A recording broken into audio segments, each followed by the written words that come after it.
Good morning. Welcome to this online service of the Unitarian Universalist Church of Arlington. I'm Amy Kakuza, and I serve on the Board of Trustees at UUCA. Together, we are a community of many beliefs, origins, stories, and identities. You are welcome here, just as you are. Speaking of, UUCA is a welcoming congregation, and has been for many years. I know that later this morning, Reverend Amanda will be reflecting on what that means for us as a community. I look forward to hearing her thoughts. At a minimum, I think it means that we really lean into our commitment to be as intentionally inclusive as possible. So as we gather today, and all month, to celebrate Pride, I'm sending a special greeting to anyone who identifies as lesbian, gay, bisexual, trans, non-binary, gender fluid, queer, intersex, asexual, pansexual, or questioning. I hope that many of you were able to come back to campus this past weekend for the Ring in Pride concert and gathering. My family and I were there. We live right across Arlington Boulevard from the campus, so I pass the church building and grounds almost every time I leave home. As lovely as it is to just be in the proximity of the building, and lately to see all of the beautiful rainbow and trans flags, courtesy of Equality UUCA, it can feel like a bit of a tease. I'm so close, and yet so far. So it was really, really gratifying to be there in the flesh last Sunday. And more importantly, I was tickled to finally be together with so many of you. In fact, I got to spend in-person time with several UUCA friends who I'd previously only met online. I'm so grateful to our awesome staff who made that event possible, and to Ken and the Handbell Choir for their fabulous performance. We have many more real, live, in-person events to look forward to this summer. In the meantime, I hope that those of you in the local area are able to maintain a sense of wonder, or at least a sense of humor, about our cicada situation. For anyone who's not in the local area, just do some Googling. To my astonishment, I'm already feeling a little bit sentimental and nostalgic about these prehistoric weirdos, knowing that their time is fleeting and we won't see or hear from them again until 2038. I also hope that you are well, wherever you are, and regardless of how you feel about the bugs. Thank you so much for spending time with us this morning.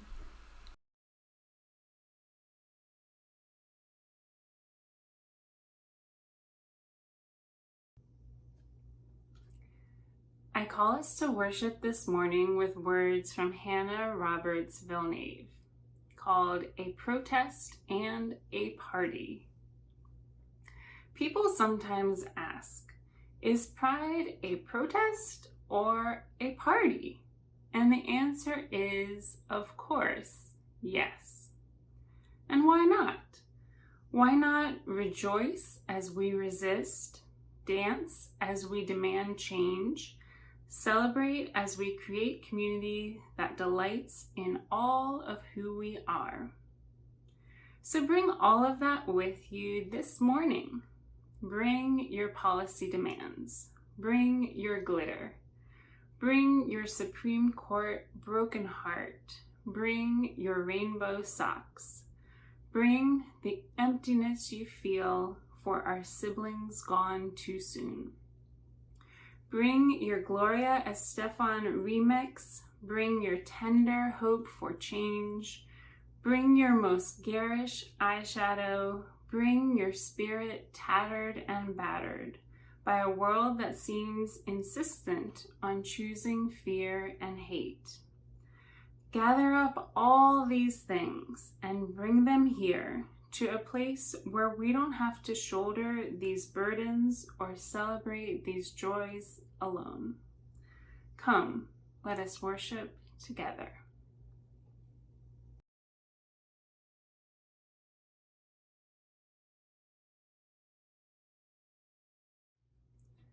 I invite you to light a chalice now with me as I light one for all of us. We gather together as a community of memory and hope to celebrate life and its infinite possibilities for love. We light this chalice as a symbol of the light within every human heart. May our individual sparks meet and merge, bringing both light and warmth to the world.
Thank you so much for that music, Ringers. And Allison, thank you for your words opening our worship, and Amy for your welcome. I get to tell you a story today. This story is a real, true story about two heroes that were at the start of the modern LGBTQ movement. It's really a story about the very beginning of Pride, the month that is celebrated in June, and that honors the beauty that is brought to the world by lesbian, gay, bisexual, transgender, queer people. This Pride movement, the celebration of all that queerness brings to the world, it was begun many years ago. And we're going to hear a little about that in our story, Sylvia and Marcia Start a Revolution. This story is written by Joy Michael Ellison, who describes themselves as a queer and non-binary trans writer, and illustrated by Tashika Silver, who describes herself as a queer Black illustrator and designer. The story takes place in New York City, and some of it happens at the Stonewall Inn, which was a bar and dance club and a place where it was safe to be lesbian, gay, bisexual, transgender, queer. It was a kind of community in the 1960s when this story happens. You'll also hear a code used. Here comes Alice in the blue dress, which meant that the police were coming. But let's start out with Sylvia and Marcia in New York City. Sylvia Rivera and Marcia P. Johnson weren't just friends, they were close as sisters. Strolling arm in arm down Christopher Street, they looked magnificent. Sylvia, Marcia cried, see that girl over there? She looks hungry. Give her $1. Marcia, said Sylvia, that's all our money. How will we eat? Marcia smiled. Us? We'll be fine, honey. It's not right for these kids to be sleeping on the street, said Sylvia. She remembered what her grandma said when Sylvia wore a dress for the first time. Sylvia had finally felt free, but Grandma frowned. You're a boy, she said. Act like it. Sylvia knew she could only act like herself. Sylvia, like Marcia, was a transgender girl. People thought she was a boy, but she knew differently. She hated seeing other transgender girls suffer just for being themselves, too. We've got to do something for girls like us, she told Marcia. That's a man in a dress, a woman shouted, pointing. Look at me, Marcia said, twirling. I'm not a man. I'm a woman, and I always have been. Sylvia laughed. Marcia heard a call. Here comes Alice in the blue dress. Oh no, thought Marcia.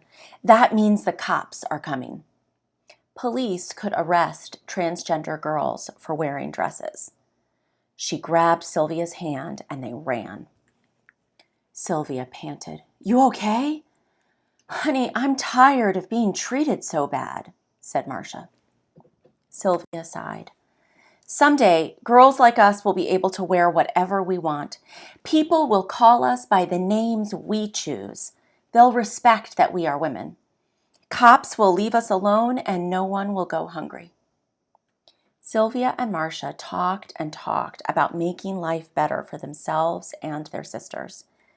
Then, on June 28, 1969, they took action. Sylvia burst into the Stonewall Inn. Happy birthday, Marcia! Thanks, honey, Marcia said. They grooved on the dance floor until Marcia heard a voice yell, Here comes Alice in the blue dress! Oh no, she thought. The police. That's a man in a dress, a policeman sneered at Marcia. Show me your ID or I'll arrest you. Not on my birthday, said Marcia. The police ordered everyone into the street and began making arrests. Come on, Marcia yelled. The two friends rushed toward the police van. They pushed past the officers, broke open the van door, dragged out their friends, and set them free. The revolution, shouted Sylvia. It's beautiful.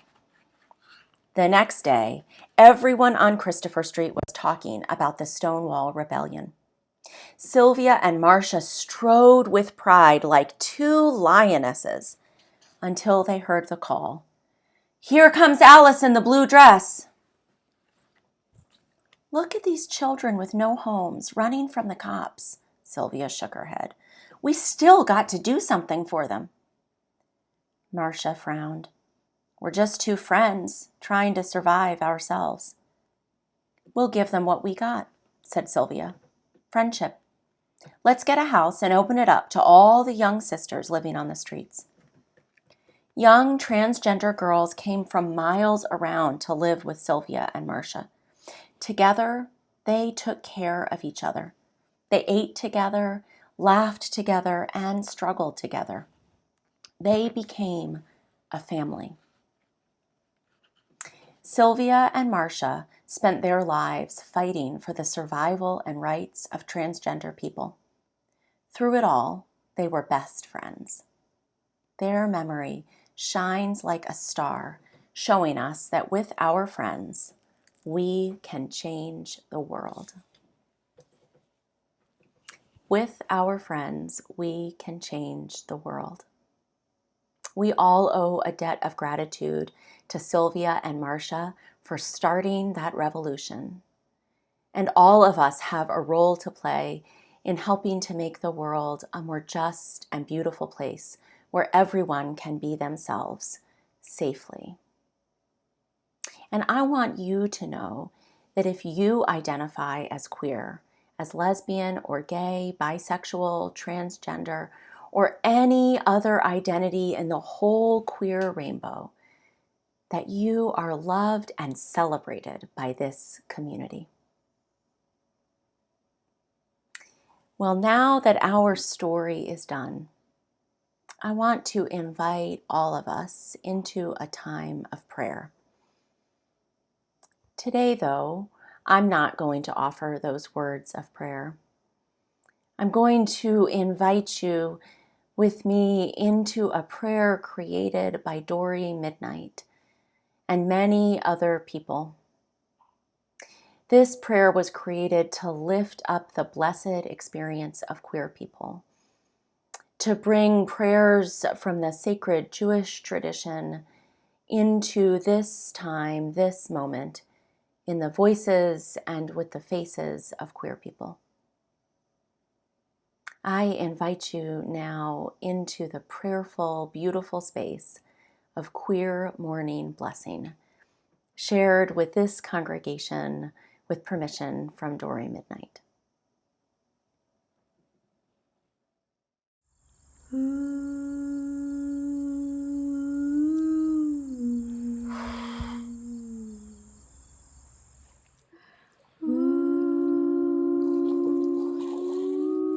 Blessed are you, awakener, life of all worlds, who remove sleep from my eyes and slumber from my eyelids. Blessed are you, generous creatrix, who stretches forth the earth upon the waters. Blessed are you, sacred flame, who shines your light upon everyone and everything.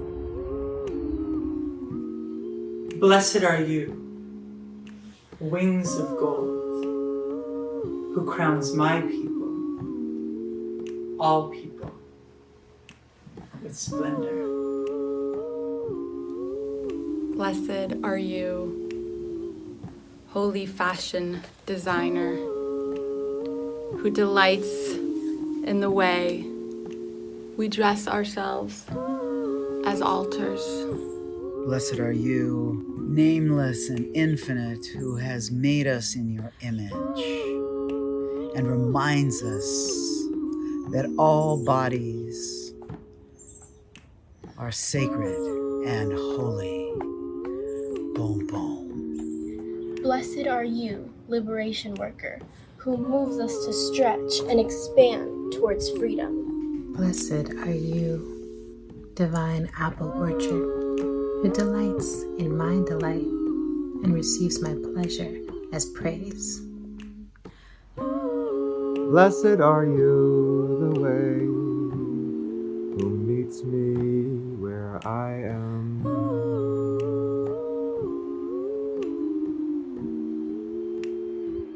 Blessed are you, holy breath, who fills me with this gift every day.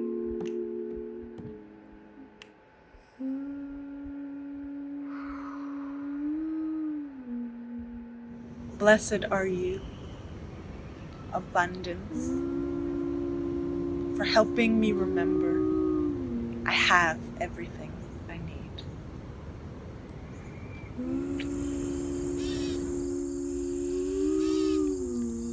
Blessed are you, source of life, who I draw upon for strength, and who reminds me that rest is a sacred act.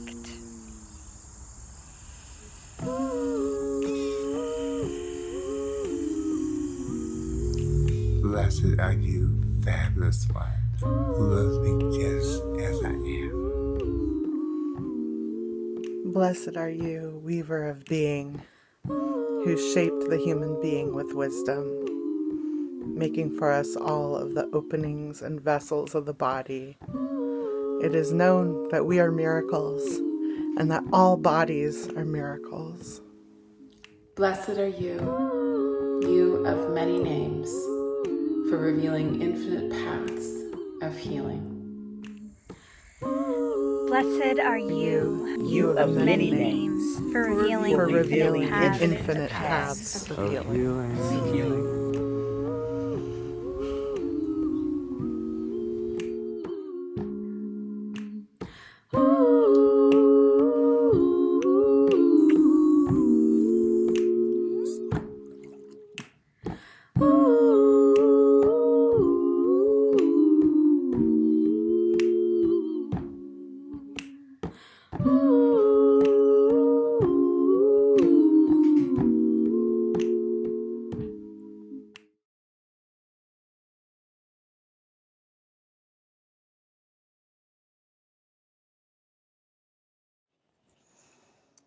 It was so good to be with some of you this past Sunday at our afternoon celebration of all the things. Our celebration ringing in pride and having a handbell concert and honoring Laura Solomon's ministerial internship and thanking Ken and Sophia for all the music they've brought to us and just being happy to be together despite the sweltering heat. I have to say that when I came forward to offer words of welcome, I found myself the word that came to mind was verklempt, choked up, filled with emotion as I realized I was addressing a significant group of people in this congregation I have served since August. It was a tender moment for me. And I got a little unusual for me, speechless. But part of the reason I was speechless was also that I suddenly realized there I was opening up a Pride celebration, and I wasn't really sure how to describe what exactly Pride meant to the UUCA congregation. How does a congregation like UUCA, one that certainly welcomes LGBTQ people, has LGBTQ people as members, folks who identify as lesbian, gay, bisexual, transgender, non-binary, but isn't, unlike, for instance, Metropolitan Community Church, a different denomination that's created intentionally for the queer community, isn't a queer congregation. Rather, we're a congregation of, as the Unitarian Universalist hymn puts it, gay and straight together. Well, what exactly does celebrating Pride mean for us? I had this moment of not being sure how to describe that. Inconveniently, I had that moment right as I was opening the celebration. And so for those of you who were there, I hope I said something coherent. Well, whenever I have those moments of being really unsure what I'm supposed to say, I often think, I bet there's a sermon in that. And so here we are, exploring the question of what it means for UUCA, for any congregation like ours, to celebrate Pride. Can we claim it as our own? Are we attaching ourselves on to a celebration that's really for and of the queer community exclusively? How do we celebrate Pride in a way that is authentic? Now, I show up mostly as an aspiring ally in these spaces, and so I wanted to share some words from folks within the queer community to talk about what Pride means in the queer community, in queer spaces. These are essentially anonymous quotes from users of a wellness app, of all things, called Shine, created by two women of color who wanted a space for wellness content, meditation, reflections, particularly lifting up the experience of those who are marginalized or historically underrepresented in wellness content. I loved what some of these folks wrote and share their words with you. What does Pride mean to you? Having the courage to be authentic and live your truth even if you're scared for your life or scared of being an outsider. Pride is knowing that it's okay to be you even if you don't see validation of that. a sense of family. Pride is a community of others who have struggled to embrace who they are after being raised to be someone they're not. And it gives me the strength to own my identity. To me, it's a celebration of white supremacy, of resisting white supremacy. The male-female binary and its roles are a product of colonization. Queer is indigenous. To me, pride is celebrating the past that led us here and the future of intersectional equity that we continue to fight for. Pride reminds us that we matter. Pride, of course, means something different to every member of the queer community. If you identify as queer and you want to share now what pride means to you, I invite you to do so in the chat. Now, I don't know if it's a beautiful symbol that LGBTQ equality is moving into the mainstream in the United States, or a depressing symbol that capitalism can glom onto anything. But these days, we can see pride celebrated almost anywhere we shop. You can get pride gear at Target.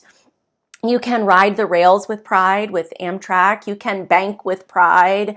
You can spend any of your money with pride. And right along with that, what some call the commercialization of pride, we see the resistance to it as well. The queer community claiming that no, pride began as a revolution. That pride is, as shared in our call to worship, both a party and a protest. And we heard some of the story of the beginning of pride. The revolution started by Sylvia Rivera and Marsha P. Johnson many years ago.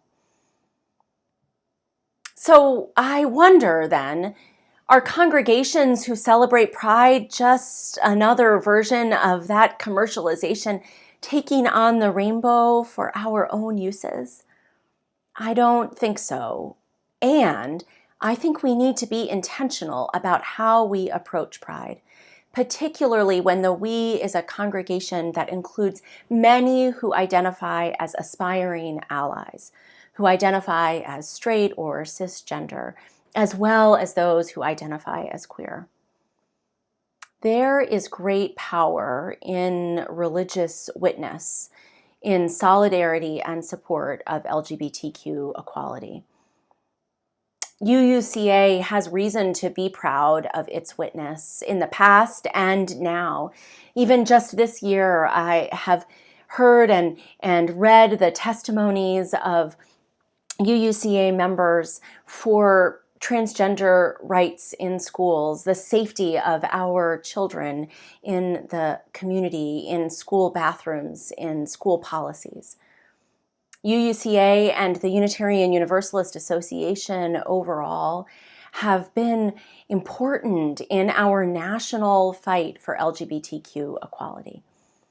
And at UUCA, we are a welcoming congregation, signed, sealed, and delivered.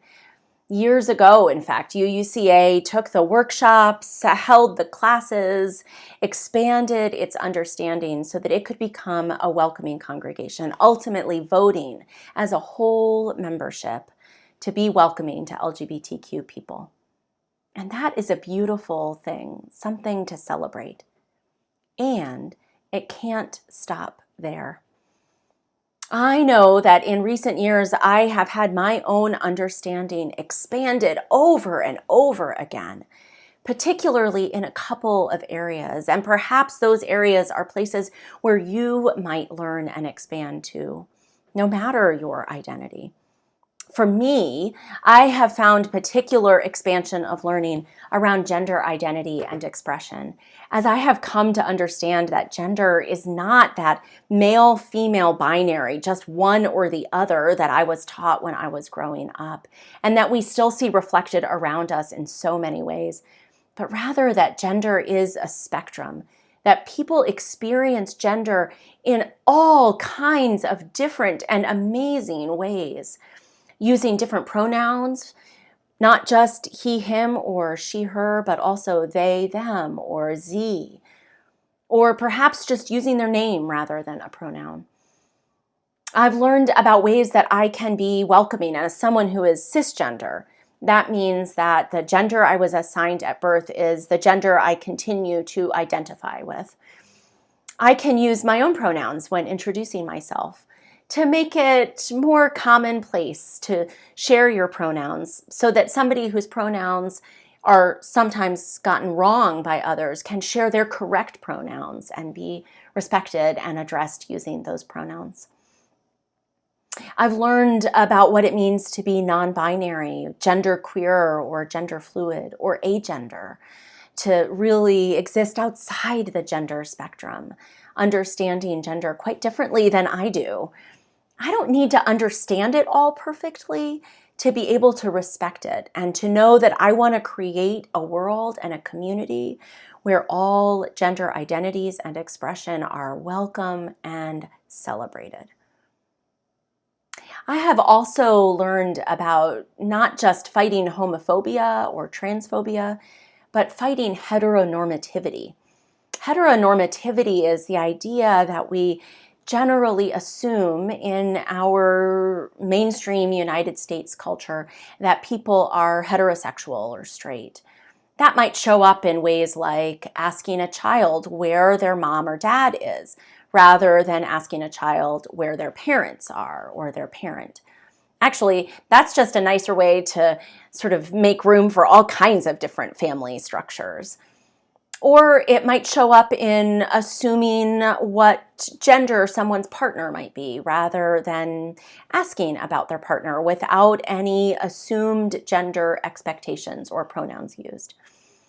Heteronormativity is the assumption that being heterosexual is the norm, is normal, and that though we might be welcoming to LGBTQ people, that's still outside the norm. When we fight heteronormativity, we open ourselves up to the possibility and the diverse experience of people of many different sexual orientations and of different gender identities and expressions. I have learned a lot in the last few years, and maybe you have too. In fact, perhaps you are hearing words today that you have never heard before. I am on a journey with you and want to be with you as we continue to learn, as we continue as a congregation to expand our welcome and to expand who the we is even. The spaces in our congregation carved out and for queer people to be queer in their fullest, most authentic selves. That piece around queer space is an important one, I think. I had my first lesson in queer space when I was in college. You can perhaps picture me. I showed up ready to be supportive. I had a little ally button on my backpack. I think I even had one of those straight but not narrow buttons. Don't think I'd use that these days. And I was sure that what the college needed was a gay-straight alliance, just the way we had in my high school. Now, the college had a queer student union already, but no gay-straight alliance, and somehow I got myself invited to one of the meetings of the queer student union so that I could pitch my idea of a gay-straight alliance, a place where I would be able to show up, to show my allyship, to be part of the conversation on campus. I gave my pitch, and then one of the members of the Queer Student Union turned to the leader and said, in a way that perhaps only an 18-year-old could really master, I don't see why we have to hang out with straight people just because they're basically more boring than we are. Now, that reaction was perhaps delivered with a little bit more snark than might have been ultimately advisable. But it taught me a powerful lesson. The queer students on campus had already created the space that they wanted at that time. They didn't need somebody else coming in to try to create a different space, a space for allies too. They had created queer space, and that's what they wanted. having queer space within our congregations is just as important. It doesn't mean that gay-straight alliances aren't great in their place. They serve important roles in schools and colleges. Though now I have learned that GSA, at least in my kids' school, stands not for Gay-Straight Alliance, but busting open that binary for Gender and Sexuality Alliance. Our children and youth are often ahead of the rest of us. Well, there's nothing wrong, as I said, with a gay-straight alliance or with spaces for those of us who aspire to be allies, but it is also so important that there are spaces for those of us who are queer to gather in queer community, and that is important in our congregations as well.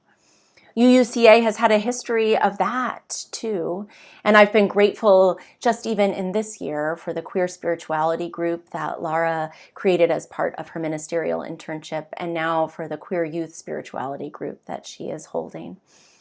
Those groups offer vital space within the congregation for queerness to simply be.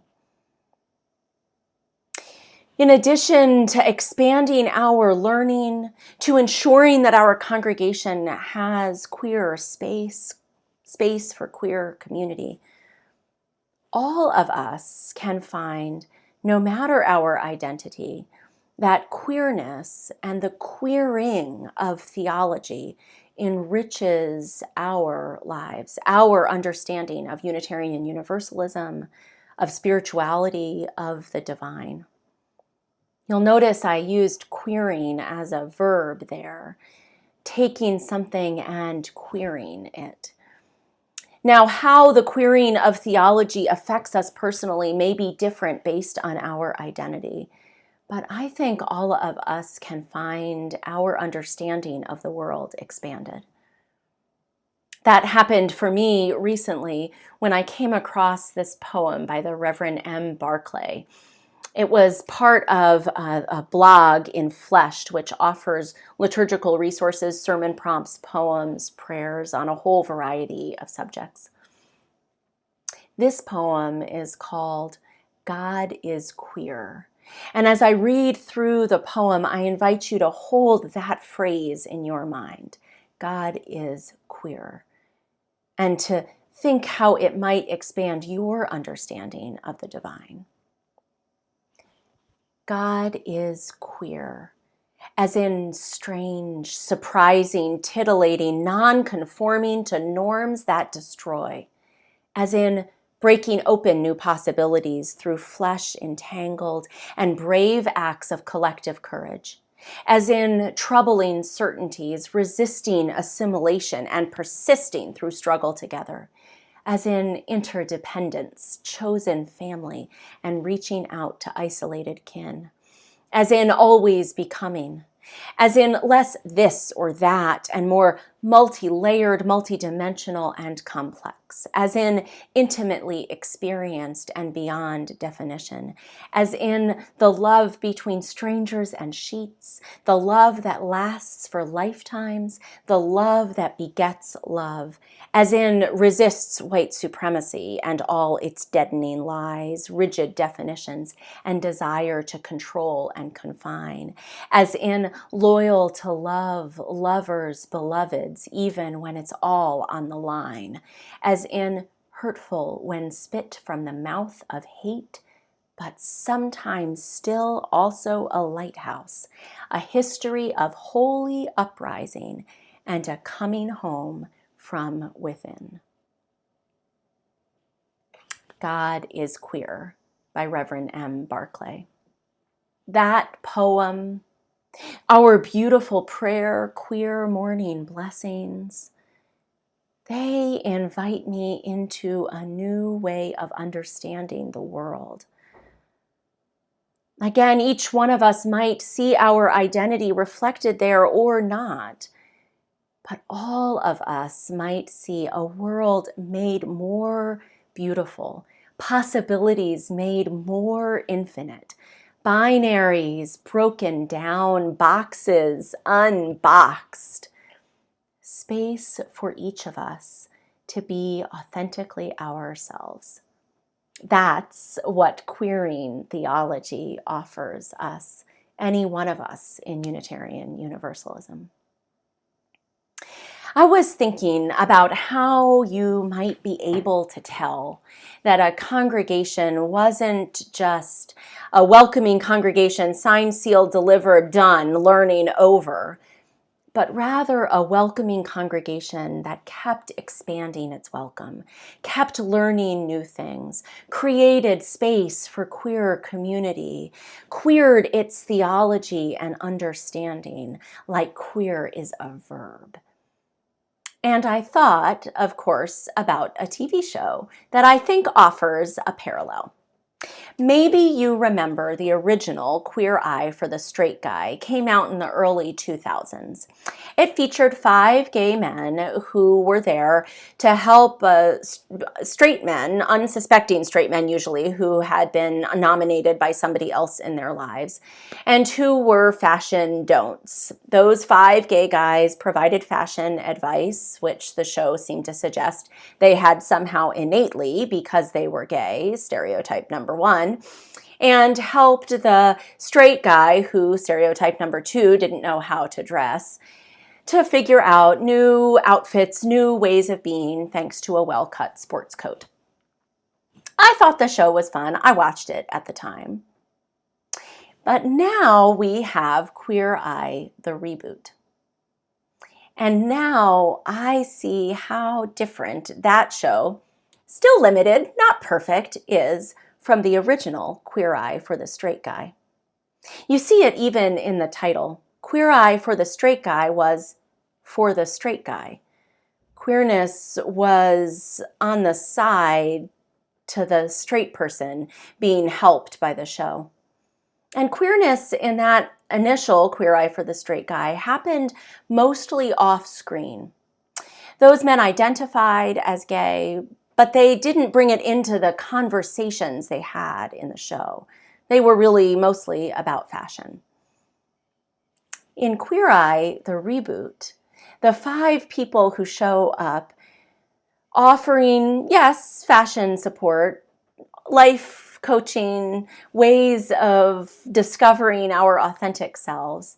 In that new reboot, those 5 queer people bring their queerness on screen. They talk about their queerness. They're affectionate with each other. They describe their own histories, those that were painful and those that were celebratory. They bring their queerness into the show. And it's not just Queer Eye for the Straight Guy. No, it's Queer Eye, lens and focus on the queer view, the queer lens. They help straight guys and gay guys and lesbians and transgender people and non-binary folks, anybody who is seeking a well-cut sports coat and a way of being more authentically themselves. As I said, it's not perfect. There are plenty of things to dissect in it, the way there are in any show. But it offers a different focus. And it spotlights queer community held by these 5 queer people in a way that the original show just didn't. That's the parallel for me between a welcoming congregation that's, done some work a while ago and said, well, we're good now, and one that continues to learn, one that makes space for queer community, one that invites in the queering of theology and perhaps the queering of the congregation itself, the queering of how we see the world.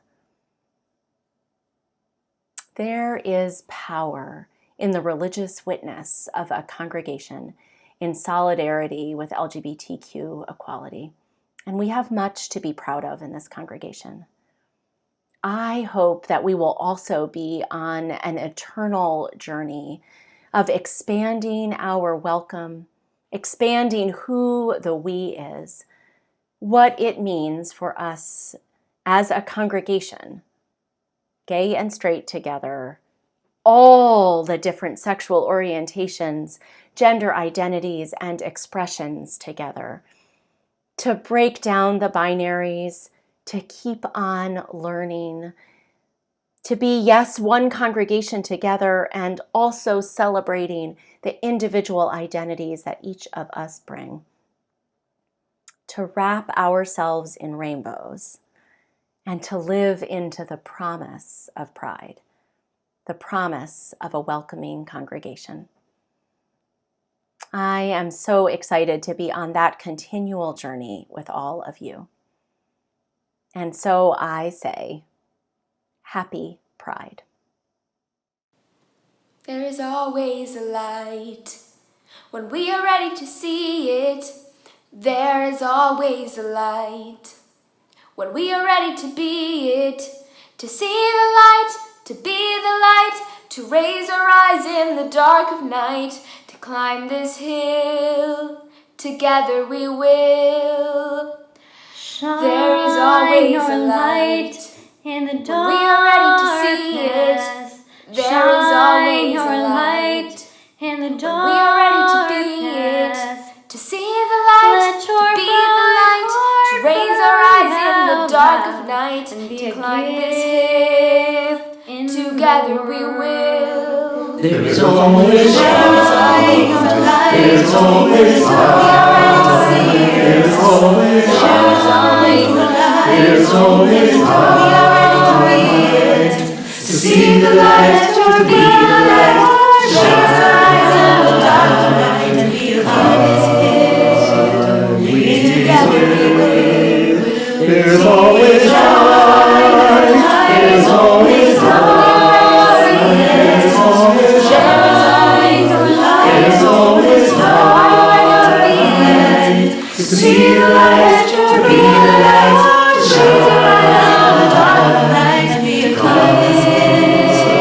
Together we will. There is always a light. There is always a light. There is always a light. There is always a light. Be the light.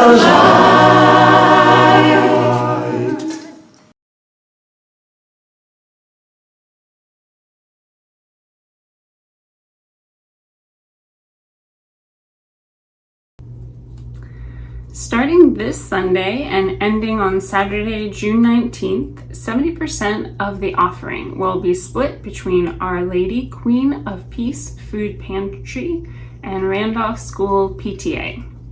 These two groups directly serve the 22204 zip code, which is literally our own backyard.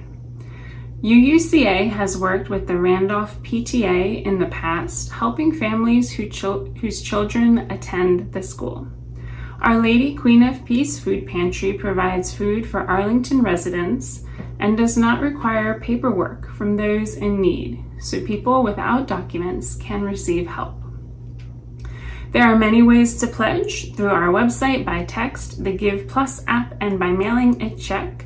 Please put plate in the memo line. As you're making your donations, remember that 30% goes to the continuing mission of UUCA and that 70% goes directly to people in need.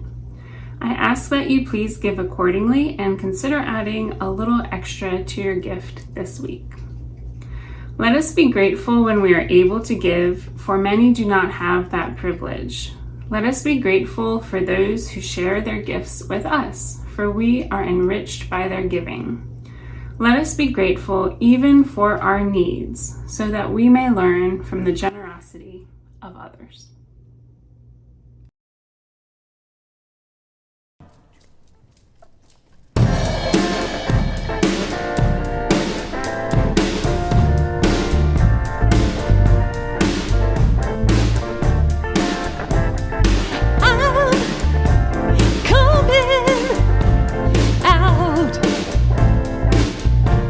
I'm coming out. I want the world to know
My benediction this week is a simple one. May you find whatever you need to live authentically, to be fully and beautifully yourself. And may you find a way to create space so that someone else may live authentically, to be fully and beautifully themselves. May it be so for you, for all of us, this week and always. Amen.